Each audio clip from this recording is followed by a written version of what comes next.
secures it all. ISO lines, we align every process, every time. Strong foundations, no excuse. CyberX, built on truth.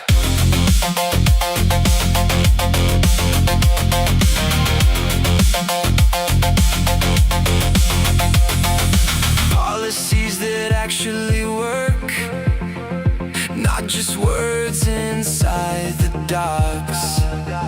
Audit ready, day and night, turning weakness into might. Built on trust, we take control. Every gap, we make it whole. From compliance to the code, CyberX secures it all.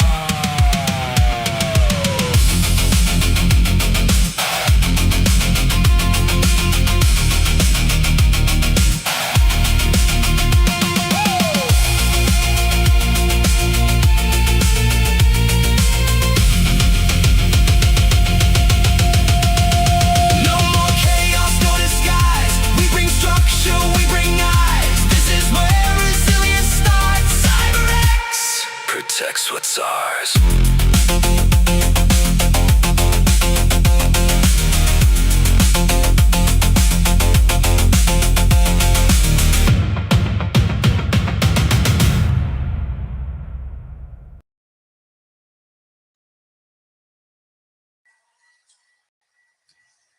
Hello, everyone. Good morning, good afternoon, good night, whatever place you're watching. I'm David Silva. I'm the founder CEO of CyberX, and today we have an incredible live with an incredible guest. Um, so to start, I'd like to introduce you Harshad, but I have some notes because he has a lot of experience in the GRC world. So let me welcome Harshad first. Hello, Harshad. Hi David, how are you? Hello, I'm really good. Thank you for joining us. So let me introduce you first so our guests know about you. So Hashar is the founder CEO of TrueTec Systems and was one of the most recognized voices in governance, risk, compliance, and cybersecurity. He's a reference in GRC world, an advisor to several companies, trainer and speaker on cybersecurity and social engineering. Hashar has more than 30 years in cybersecurity, a career that started in 1998, a long time ago, right, Hashar? And he's also a certified ISO 271 leader, ISO 4201, ISO 9001. And he's guided companies like Sony Internationals, IGM, main trucks, financial institutions, defense organizations, and he helped companies around the world, especially US, India, in the Middle East. And you know what is fun? Between us, we probably represent two sides of the same coin. Harshad spent his career certifying and protecting companies, and I spend my time showing we're not trying to only break what they do. So let's see what these two words collide. So Harshad, welcome again. It's great to have you here. So Thank you, David. Thank you very much, and thank all of you who have joined here. It is an honor to be here with you. And David himself has made a lot of name in the cybersecurity world, especially in the penetration and testing industry. Really nice to be here. Thank you so yeah, much. thank you for your time, and also congratulations for this all experience that you have. And as I said, you started your journey in 1998. All And right. I have one question here already. What do you think Harsha in 1998 would see like today's world with the AI world? I think it's a great question. And first of all, if anybody saw or asked me, then I would say it's a crazy world right now. All of us would have lost our minds, you know, and compliance was almost like non-existent or audit focused and reactive. So it was more like, we were only focusing on antivirus updates, perimeter security, and, passing audits, avoiding penalties. So those were the kind of things that we were focusing on, uh, at that point of time. So yeah. Yeah, I see. This is a crazy word nowadays, especially with AI. And you see like a lot of confidential information going to AI systems. A lot of people putting their company information inside the AI. So, Mhm. from your perspective, what's the biggest challenge and the mindset that you see in compliance from them to the AI era?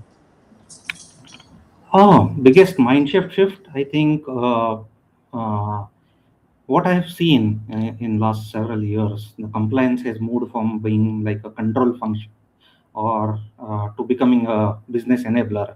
So what essentially happens is today in the AI era, the question is very different. Can we build trust at kind of speed of innovation? And like I said earlier, it was more of department saying no.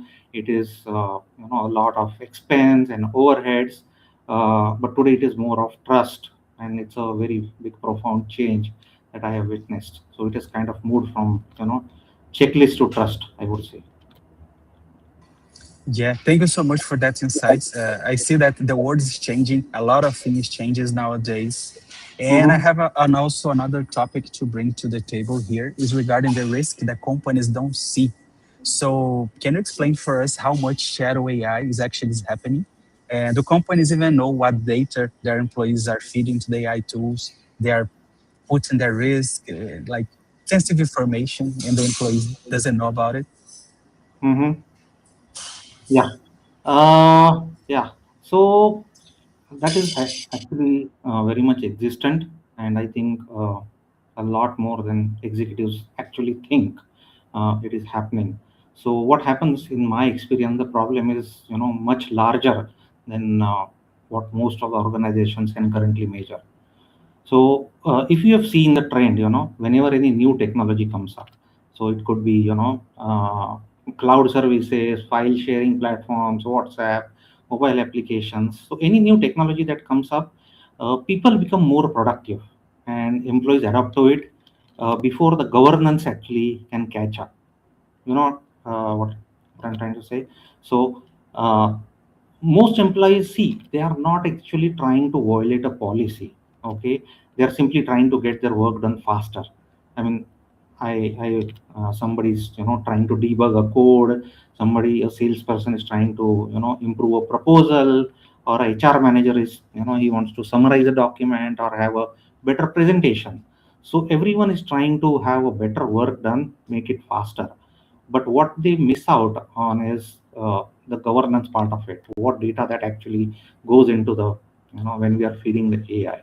That is the where the shadow AI comes in, and uh, where we don't stop. I mean, whether it is the organizations or employees in understanding what data is sensitive and what can be shared and what cannot be shared. So that is what is happening right now. Yeah, thank you. Do you have any kind of percentage or like not scientifically, but like your feeling about it? Yeah, I would say about 30 to 40% with companies. It is definitely happening. Or a lot of that's what I would say. Yes, yes. Yeah, Actually, no, like 34% is terrifying. yeah, yeah, yeah. It should be. Yeah. Do you have any example, like case study that you see in TrueTech Systems? And also feel free to introduce TrueTech Systems, what you guys do, because we are partners. So you're free Mm-hmm, to say what you guys do. It's a huge company in the Middle East, in the US, India. mm-hmm. Yeah, yeah. So there are a lot of experiences, not just one, but something that comes to my mind right away is what happened in one of my client case. They introduced one of the AI assistant, okay, corporate AI assistant, and they expected that the employee should, use that AI assistant. Uh, and everything was going fine. But when we actually went for an audit, we went for compliance checks, which was almost like 5 to 6 months down the line. We realized that employees were actually using 5 or 6 different AI agents because they were more productive. They were far better than the one solution or the AI agent, that corporate AI that the company had provided. So it was the biggest shock, and the executives never knew, or the organization never knew, that there are so many different AI applications that are being used. So uh, yeah, that's what happened. And Yeah, thank you for that insight, Rashad. I just came back also from the US, and what I saw there, there's a lot of companies using AI also. Sometimes yes, they're using ChatGPT, sometimes they're using Claude, sometimes they use Gemini. So they have this kind of competition which AI is better, but yes, we need kind of sensibilization about not publishing sensitive documents into the AI because you don't know where your data going to, absolutely. so it's like a big risk for the companies because they are training their models with your documents and you Mhm. don't know what they're doing, right? Right. Yes, that's absolutely right. Yeah. Yeah. And another thing, I know AI is good to save time, like 3 hours per day if you're using AI. Mhm, But like, mhm. can the employer really blame them for using it? No, not at all. I wouldn't say that. So, and thanks for bringing this. You know, I don't think AI is bad, right? Absolutely, AI is not bad at all. So, uh, what we need is more of governance and regulation. Okay, so instead of focusing on, let's say, whether people should adopt AI or not, people should definitely adopt to AI. That, I don't think that is even a question nowadays. So uh, AI should be adopted. The only thing that we need to do is have governance around it, have policies, make sure what kind of data is being shared. So, what kind of, first is the classification. I mean, that is where the biggest miss is happening. People don't even know what data is sensitive and what is not sensitive. So, that kind of data is getting uploaded, and that is the biggest challenge. You see that that's a great line that you said for us.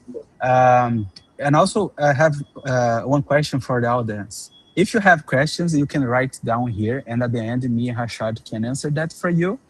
And do you know also how many AI tools are being used inside the organization today? Uh, that's questions also for Harshad and for the audience. So if you're working, do you know already how many AI tools are you being used? You can write down here. If you don't know, it's fine also. But I already work in a company, they use a lot of AI tools. They have a Yeah, lot of agents for doing the tests. And now everything now is about agents. People are deploying agents for everything, for any task, for answering emails, to answer a call, to do anything. absolutely. Um, yeah. And regarding the incidents, Harshad, I have another question for you. Do companies focus too much on headline incidents? Yes, unfortunately, yes, yes, yeah. Yeah, that's not so good. And we also have this is Samsung lesson in that data leakage that was really famous because someone noticed. So, most incidents never become visible when they happen. But now because we have this kind of regulations, they must tell public that they suffer some data leak or this kind of things. So can you also talk a little bit about the Samsung lesson? I'm not sure if you're aware about that. Yes, absolutely. So, Samsung is incident is just made a headlines, okay, and it become famous because it was noticed. Okay, uh, incidents are happening almost every day. There are hundreds and thousands of incidents happen. Unfortunate part is most incidents, they never become visible. And what is also interesting is they rarely start with a malicious intent. They usually start with curiosity and convenience. So it's like, somebody is kind of trying to discover an AI tool to complete some task in minutes instead of hours. So they upload some data, and they are trying, actually, they are focused on solving an immediate problem. But what happens is, because it is not regulated, few months down the line, the organization will realize that sensitive information has left the controlled environment. So the real risk isn't the incidents that we know, it is actually the incidents that we do not know about. So Samsung, like you mentioned, we just got to know because it became famous and it was noticed. But there are hundreds and thousands which are not noticed, but they are happening every day, left, right, and center. Yeah, this incident actually is like the real risk isn't the incident to know about, right? It's the Mhm. hundreds that we don't know. Correct. Yeah. And also, I have, let me challenge you now. Suppose an employee uploads a contract into ChatGPT or any other AI Mhm. and gets a brilliant summary. Nothing happens, but what's the problem? Yeah, so of course there are solutions, and most important one is, you should have a corporate controlled environment. So let's say if you want to use a AI for your contract, like you mentioned, right? If it is a enterprise level account, or if it is a corporate account which is a subscription based, then your data is not getting fed into any LLMs or any learning tools. It is not becoming a public data. That's where you can still use it. But typically what happens is people are still not, I mean, in spite of being very helpful tool, people do not want to pay for it or do not want to subscribe for it. So that is becoming a challenge. Everyone wants to use it, but they do not want to pay for it, and they upload the data. So that's the Mhm. problem. Yeah, thanks for the insight. And do you see any risk compare if I use like a paid AI or like a free one? Of course, I mean there are a lot of paid ones. I can put it in the chat window later on, but pretty much everyone. I mean, whether you are using Claude or Copilot or ChatGPT, all of them have corporate accounts or paid accounts where your data is not shared. It remains within the organization. Yeah, and you know what is happening nowadays, Hashar? We see a lot of companies promoting AI cybersecurity, AI pen testing, AI SOC, AI governance, AI for everything. Do you think like this is a trend or just like something that may pass along the years? And how is compliance keeping up with that? Because you know, like they're exploiting their documents, they're exploiting their vulnerabilities, they're exploiting a lot of things. But in terms of compliance, how do you see that? Okay, it's a great question. So, uh, in the first place, I think Right. Uh, one thing I would say is if you really want to adapt to AI, and everyone should, I'm not against it, there has to be a layered approach. Okay. So, first thing what you need to do is you need to establish clear AI usage policies that employees can actually understand and follow in layman terms, in very simple terms. Second, as I said earlier, also classification of our data. If an organization doesn't know what is confidential, no AI policy will be able to save it. Nobody will be able to do anything. So classification and knowing exactly what is confidential or what is not is very, very important. Third is implementing technical controls. So it could be DLP, monitoring, access restrictions where appropriate. All of these tools, technical controls, we can implement. And then fourth, we can have approved AI alternatives. So let's say if employees need AI to do their jobs, give them a secure environment instead of forcing them to into shadow AI.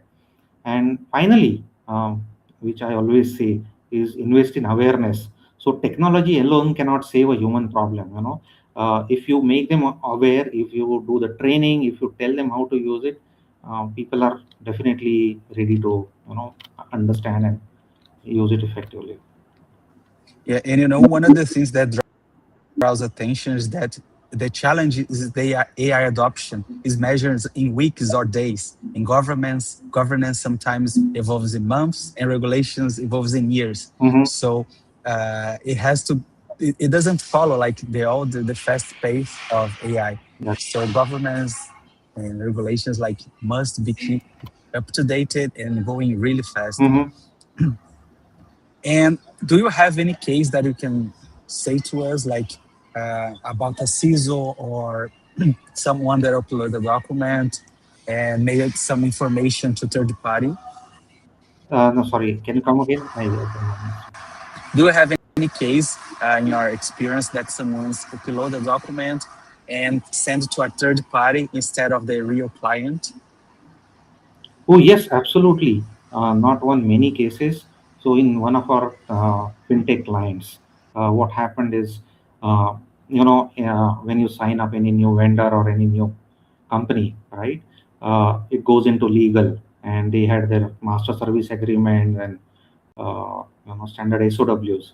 So one of the guys who was short of time, he uploaded the entire master service agreement, which was obviously a confidential document, and he asked to summarize AI what this is, and then give some legal inputs if something is missing or what are the points which needs to be highlighted.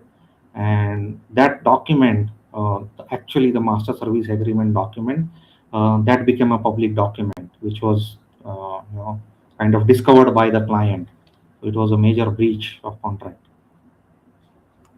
Yeah. And in terms of compliance, does the client have to pay anything about it? Yes, of course. So when it comes to compliance, right, what happens is we do not treat AI as a third party. If you have seen, I mean, I'm sure in your experience, you do a lot of checks. Everyone has supplier relationship agreements. They check for vendors, any third party vendors, right? They do all the due diligence, everything, but nobody treats AI as a third party, right? They do not do any due diligence. They do not check where the data is getting shared, what are the settings, what are the privacy settings, and all that. So, if you, when you start adapting to any AI, if you make sure that your configurations are correct, if your controls are in place, then I think it becomes very easy. And in this case, like you said, it became a major compliance issue. So there was a penalty, and the client lost that contract because it was a major breach. So, yeah. Yeah, totally agree with you, Harshad. And if you have to choose, would you rather have a security team using AI without governance or a governance team blocking AI entirely? It's very tough. I don't know. I think it's a governance team watching AI. Given my experience, I'm sure you may not agree with it. Yeah, it depends because AI helps a lot, saves a lot of time, but you must have like a control AI. So you have Yes. must like a maybe internal AI that doesn't share your data with third parties. Mhm. So a lot of companies are doing that to protect their data, especially in Europe, in Middle East. They have this Yes. kind of data protection. So Mm. they choose control AI adoption every time, but like the productivity gains are simply too large to ignore. Mm-hmm. And like I Right. have one another tricky question for you. Sure. From your perspective, 5 years from now, will AI assistant pen testing be normal? Sorry, can you come again? What was the Yeah, question? from 5 years from now, will Uh-huh. AI assisted pen testing will be something normal as well SOC? Uh, it will be normal, yes, but I think not just. I would say again in a controlled environment. So AI would be doing the testing, but what kind of configuration you have, and always there is something which is more important is human intervention. So the final output that comes in, there is a check, human check has to be there. I don't think that will ever go out.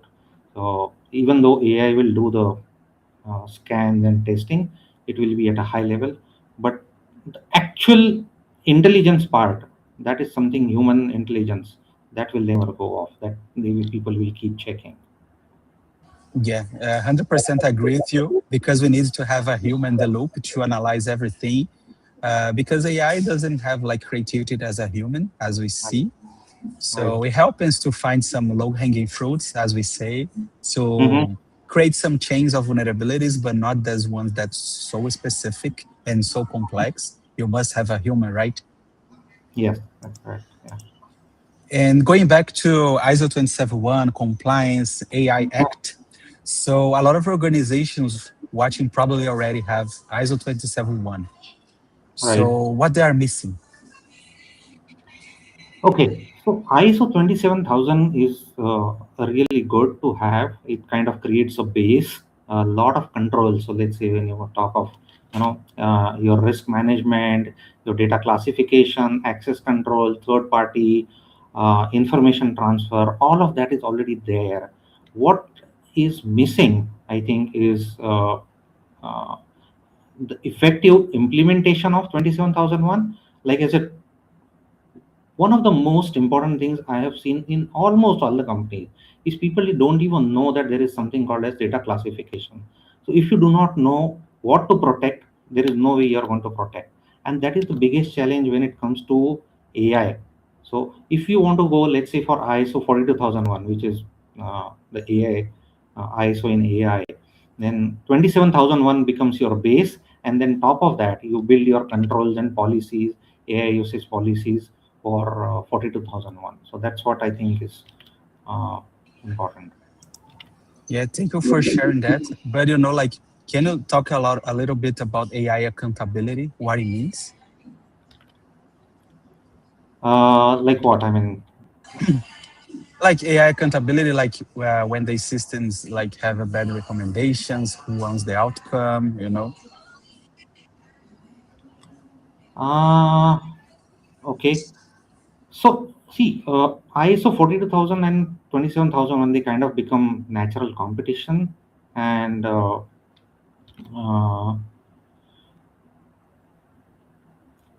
sorry, can you repeat your question if you don't mind? Yeah, sure, no worries. Like, for example, we're talking about AI accountability. For example, who is responsible for the outcome when AI, for example, gives an answer as like hallucination and this kind of things? Who is be responsible? For example, in the ISO 271 perspective. So who See, has the control of it? Yeah. control is different and responsibility is different. Okay, so when you talk of control, then probably your CISO or your information officer, data protection officer, they become responsible for it. I mean, they become, sorry, they control it. Okay, but responsibility is on every single person. Everyone should know what are the challenges, what are the good things and bad things uh, that happen, advantages and disadvantages of AI, using AI. So responsibility lies with every single person, I would say. Control can be with the CISO. Do you have any small tip for companies trying to implement ISO 271, like how they can start? Just like a small tip. Yeah. So when somebody does not have anything, let's say they do not have even basic things, and they want to start with 27,001, then first thing we do is, I mean, they should go for his gap assessment, try to see what kind of infrastructure and ecosystem they have in place, what kind of gaps are there in their ecosystem, and once they close the gaps, so that becomes your baseline and start following that. That on top of that you build 42001. So you bring controls, you bring policies. So what kind of data you're sharing, what kind of tools are allowed, applicable usage of tools, all of that can be built on top of 27001. Yeah. And do you think like the ISO 42, the 1001 will be the next ISO 271? uh, it could be a comparison. I don't think it will replace. Both have their own uniqueness. So 27,000 is very generic. It is applicable for any industry, right? AI is very specific to IT industry or somebody who is using only AI very extensively. I don't think they will replace each other, or especially 42,000 will not replace 22,000. 27,000 will become base for 42,001. But do you think it's going to be mandatory or not? No, I don't think so. Yeah, Yeah, like so there's the market pressure, there's the legal pressure. yeah, there will be a lot of pressure, of course. It will be market pressure than more of legal pressure, I think. Yeah. Yeah, but a lot of there in European Union, there's a lot of pressure now regarding these to some critical sectors must comply with that. like water, energy suppliers. And Yes. this is a good point also because they must do penetration testing to test their systems. That's what we Mhm. do. We're here to help them. They need compliance, like needs to implementation. That's what you guys do. They Mhm. need training also. Training is really important. Like this is the most pillar for cybersecurity. You must train people. And also talking about some global compliance. TrueTech now operations has in multiple regions: Europe, Middle East, Asia, Brazil. What's the biggest mistake companies make? Okay. So if you are operating in multiple regions, right? Whether, I mean, doesn't matter which region you are operating. I think one of the challenges people are, the biggest mistake people are doing is they have multiple different policies for different regions. Okay, that is the biggest mistake everybody is doing, and then they try to combine all of it into one. I think what everyone should do is they don't build three different compliance programs. You build one governance framework and map multiple regulations to it. So whether you are, you are talking about EU AI Act, whether you are talking UAE privacy requirements, Brazil's LGPD, or any other emerging regulations, most of them share common principles. So you have something like risk management, accountability, you have transparency, data protection, incident responses. So all of these are very much similar. You just need to have, multiple regulations mapped to the same governance framework. Yeah, totally agree with that. And just a fun fact, I have a friend that also works in compliance. And at the beginning of his career, probably you the same, Harshad, they use a lot of spreadsheets to do it. Yes, yes. Yeah, so I said you must change it. Where nobody's using spreadsheets anymore to doing your compliance or checklist. And there's a lot of things changes nowadays. You have AI. Yes, yes, Yeah, absolutely. Yes. yeah. So in terms of UI privacy and Brazil's LGPD, do you see Mhm. like any shared principles? Also AI Act, like risk management, accountability. Uh, I think visibility, that is the biggest risk. Okay, so if you do not have a visibility, there is no way you can control anything. So visibility is the biggest risk right now in AI. Yeah, totally agree with that. And also transparency, because you must show your customers what you are doing with that data, right? Yeah, that's true. That's true. Yeah. You're right. Some security controls, third party oversight. When you're using a third party, you ask for them, are you actually protecting our data? Where the data is being stored? Are you sharing that data in another country? Maybe this country is our enemy. We don't like them. So we Mhm. have this kind of perspective, it's different. Yeah, absolutely. Yes. And do you think that AI Act actually make companies safer, or is just like better at documentation? I don't. Uh, Again, it depends on the ecosystem. I wouldn't see they are making safer at all. It is rather it is getting more and more exposed because everyone is using AI very extensively. So they are at more risk. I would say they are definitely not more safer. And one of the things, I mean, I'm sure you will agree to it, is when it comes to AI, the hackers, right, or the programs that are being built, they are also using AI in a much smarter way, in a much faster way than actually governance or policies are catching up.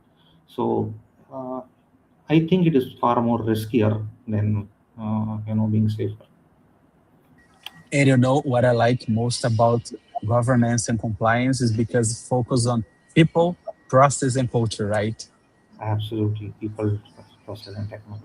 Yes, that's Yeah, true. it creates the security of our all the companies together. So if And this is you like have right very, people, yeah, right, sorry. if you train people, proper processes, and the right technology, I think no matter what comes, whether it is AI, whether 2742, you're you're good. Yeah. So we're almost finished our lives. The time passed so fast, and we just have some rapid fire round here. So Mhm. Harshad, one word or one sentence answers only. Sure. So biggest AI risk. As I said, visibility. Good one, good one. Most underrated control. uh, Data classification. Yeah, that's a tough one. Yeah, ISO 42001 now or wait. Now. Really? Yes. Ben AI. No. No ways. Uh, biggest compliance myth. Compliance is equal to security. That's a good one.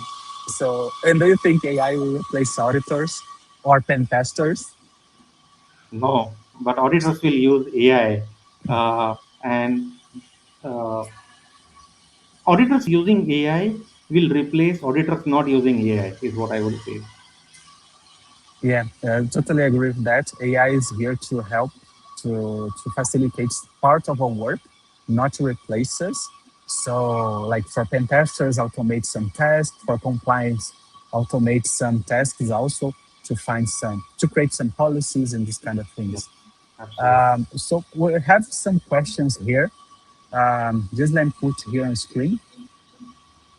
Giovanna has one question here. What are the implications on using AI for most of the automations? Are there any real threats that we should know of?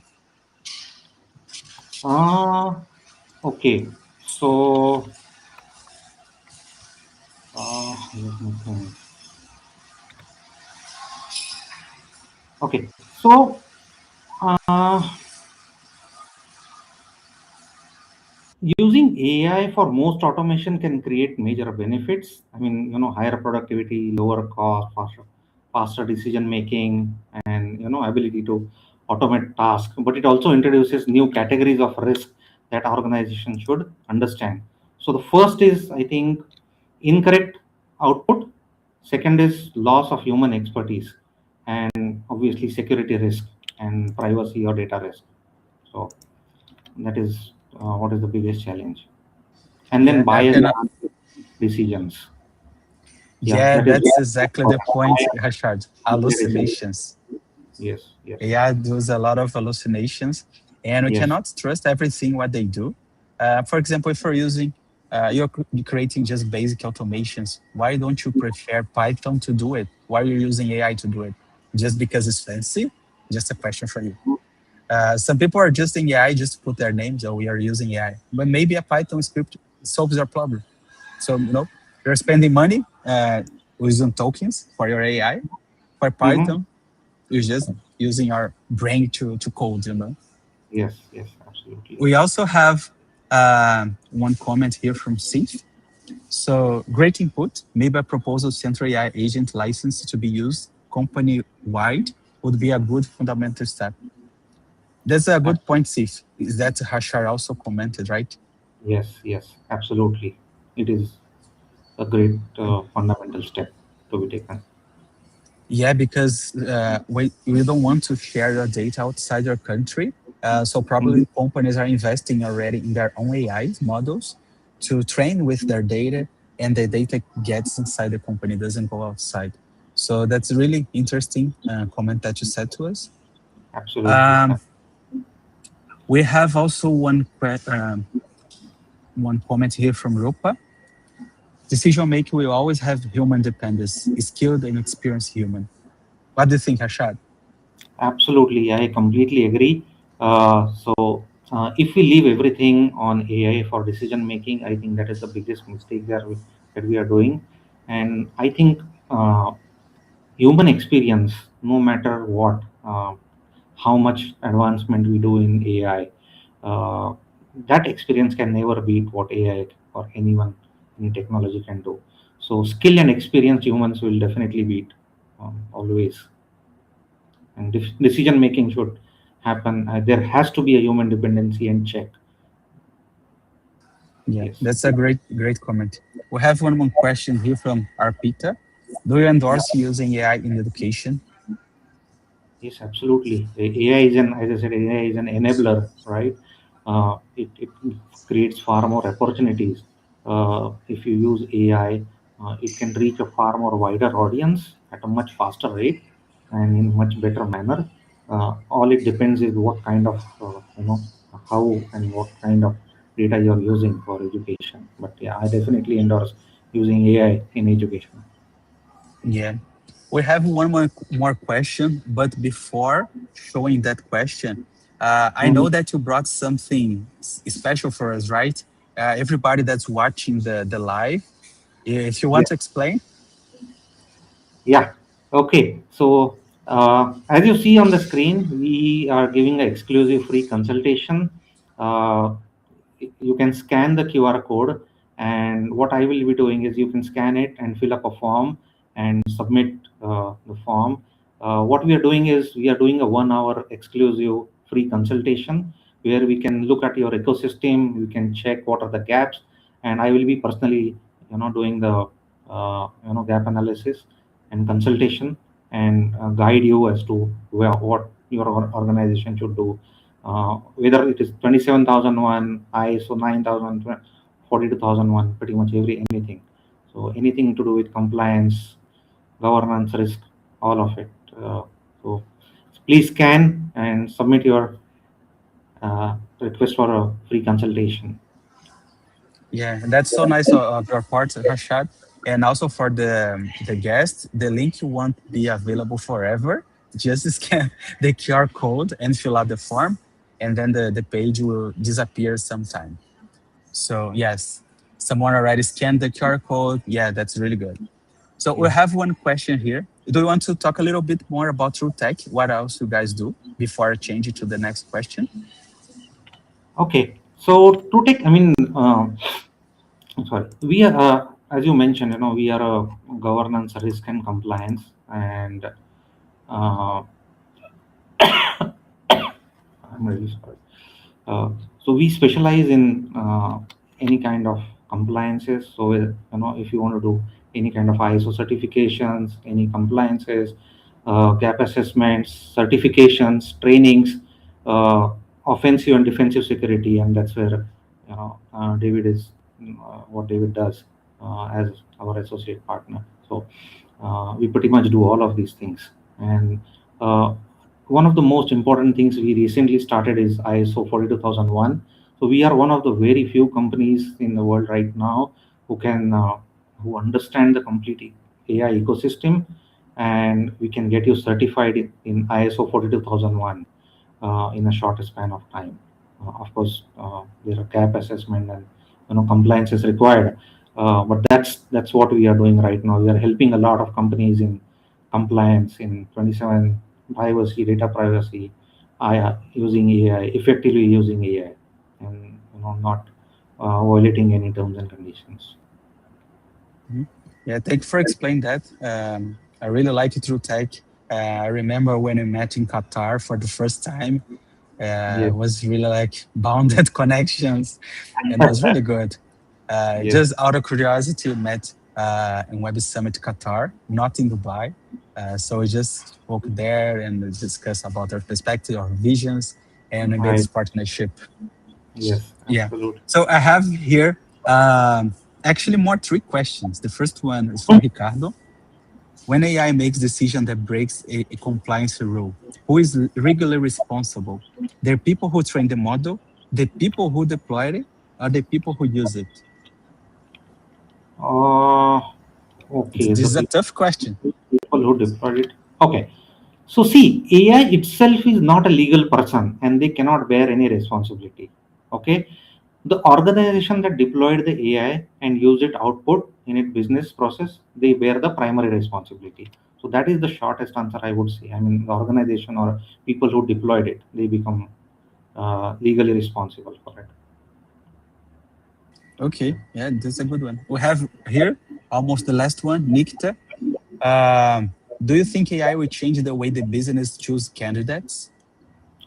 Absolutely. I mean, I have seen a lot of companies, especially one of my client is a placement agency and manpower consulting company, and they extensively use AI for scanning all the profiles and you know. So yes, AI will definitely change the way that you choose the candidates. I think one of the most critical thing here is non-biased attitude. So what happens is and it's good as well as bad. So in some cases, people had a bias towards, it could be a particular community or a race or gender, that will go off because of AI. But at the same time, if you feed negative input to AI, then it will start removing the uh, right candidates who actually make who are far more capable. So yes, it will definitely change. Yeah, and it's already changing. But in Brazil, we have a big company that select their candidates by using AI. And in Mhm. Brazil, we make fun of them because if you win the AI, you get the job. So it's really difficult to find it to get a Mhm. job after you pass through this AI. And also in the US, I know they use a lot of AI tools to find the Mhm. best candidates. Okay. So some people try to can I say that? Try to pretend they're real candidates by adding some white text on the boards of the resume. So even though the HR doesn't see it, the AI seeing that. So maybe they pass to the next phase. But it's like they're cheating the AI, so it's not good. Yeah. We have one last question from Mateus. To what extent can an organization delegate critical decisions to AI without compromising its legal liability? Difficult question. Good one. I think decision making task, it cannot delegate. Okay, it cannot delegate critical decision making task to AI uh, with legal responsibility. So I think the question often is not did AI make the decision, but did the organization exercise a reasonable oversight and control over the AI system. I think that becomes far more important. Yeah. And I personally have one more question for you. This is the last one, I promise. No So problem. if everybody watching this live now, what will be remembered for? For example, what should it be? One word, any sentence that you said? uh, Okay, if anybody, any CEO or anyone is watching, just one thing from today, I think AI is moving faster than governance. That doesn't mean you slow down innovation. It means accelerate your responsible governance. That's what I would say. Great sentence. So I I appreciate your time here, Harshad. Thank you so much for joining us on our live. Do you want to give any other um, thoughts for everybody who's watching? Mm. I think it's really great. Just like a, Uh, just like a message for everyone to invest in AI, to invest in governance. uh, Not me. So, as I said, definitely invest in AI, but at the same time, invest in governance first. Yeah. Not use AI without governance. That's what I would say.